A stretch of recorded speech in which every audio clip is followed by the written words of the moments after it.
Hi friends, તો આજે તમને મૂવીનું રિવ્યૂ આપવાનો છું કે જેનું નામ છે માર્કો.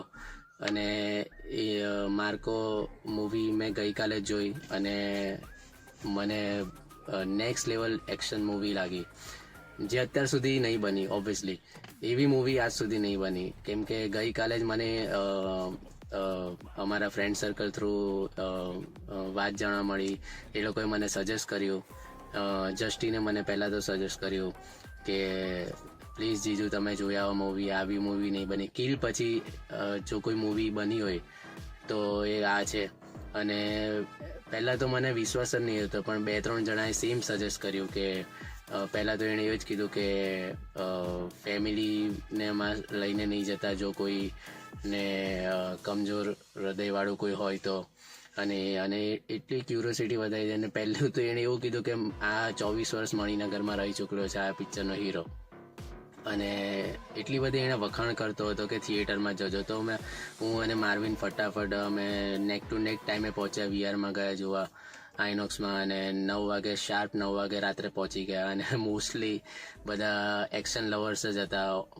ઓબ્વિયસલી બોયઝ જ હતા, મોસ્ટલી બોયઝ હતા. કેમ કે અને આ મૂવી 18+ છે, અડલ્ટ્સ ઓનલી છે. અને કેમ હવે મને ખબર પડી કે કમજોર હૃદયવાળા નહીં પિક્ચર જોવે, કેમ કે હીરો તો હૃદય જ કાઢી લેતો હતો બધાનું. ચીર ધાડ ફાડ આ તે કાપમ કાપી મારા મારી. અને એની હીરોની જે પર્સનાલિટી હતી, ઓ શું સ્વેગ. અને હા, એવું બી નથી કે મને બહુ જ વધારે ગમી ગઈ હોય, કેમ કે હું ટિપિકલ બોલિવૂડની એક્શન મૂવી હું જોતો નથી. કેમ કે ટિપિકલ બધું ડાયલોગ બાજી ને એમ તેમ એવું બધું નહીં. આમાં બી હતું, હંબક વસ્તુઓ બી ઘણી બધી હતી કે પેલા સલમાન ખાનની જેમ શર્ટ ફાટી જાય અને પેલા બધા લોકોના માથા પર પહોંચીને પેલાના વિલનના બ્રિજ પર પહોંચી જાય અને અચાનક પછી પેલું મશીન ગન ચલાવવા બેસી જાય. એ બધું અમુક હંબક હતું, પણ સિરિયસ ફાઇટિંગ બી હતી. જે કદાચ હું રહ્યો જોન વિક ફેન, અને હું એક્સપેક્ટેશન મારી એના કમ્પેરિઝનથી ચાલતો. પણ અમુક સીન્સ હતા, અમુક સિરિયસ ફાઇટિંગ સીન્સ બી હતા. જે રિવેન્જ હતો, સિરિયસ ફાઇટિંગ સીન્સ બી હતા જે કદાચ મેં નહીં જોયા. જે એનો થમથી સ્ટ્રેચ કરીને ફાડી નાખવાનો, અને પેલા જોકરનું સ્માઇલી ફેસ ફાડી નાખે. કે આમાં એટલું બ્રુટલ સીન્સ હતા, એટલું બ્રુટલ મૂવી હતું કે કોઈને બક્ષતો નથી. વિલન, હીરો, કોઈને બી આખી ફેમિલી ઉડાઈ નાખે. નાના બચ્ચાઓને બક્ષતા નથી. પ્રેગ્નન્ટ ડિલિવરીના પાર્ટના ટાઈમ પર પેલી એને બક્ષતા નથી, એને મારી કાઢે છે. કોઈને બક્ષતા નથી. નાના બચ્ચાને પેલો જે સીન હતો, જે ગેસ સિલિન્ડર હોય એના માથા પર આખું ચપ્પટ કરી નાખે છે, ને બોમ્બથી પેલા એક એના ફાધરને અડધો પાર્ટ ફાડી કાઢે છે આખો.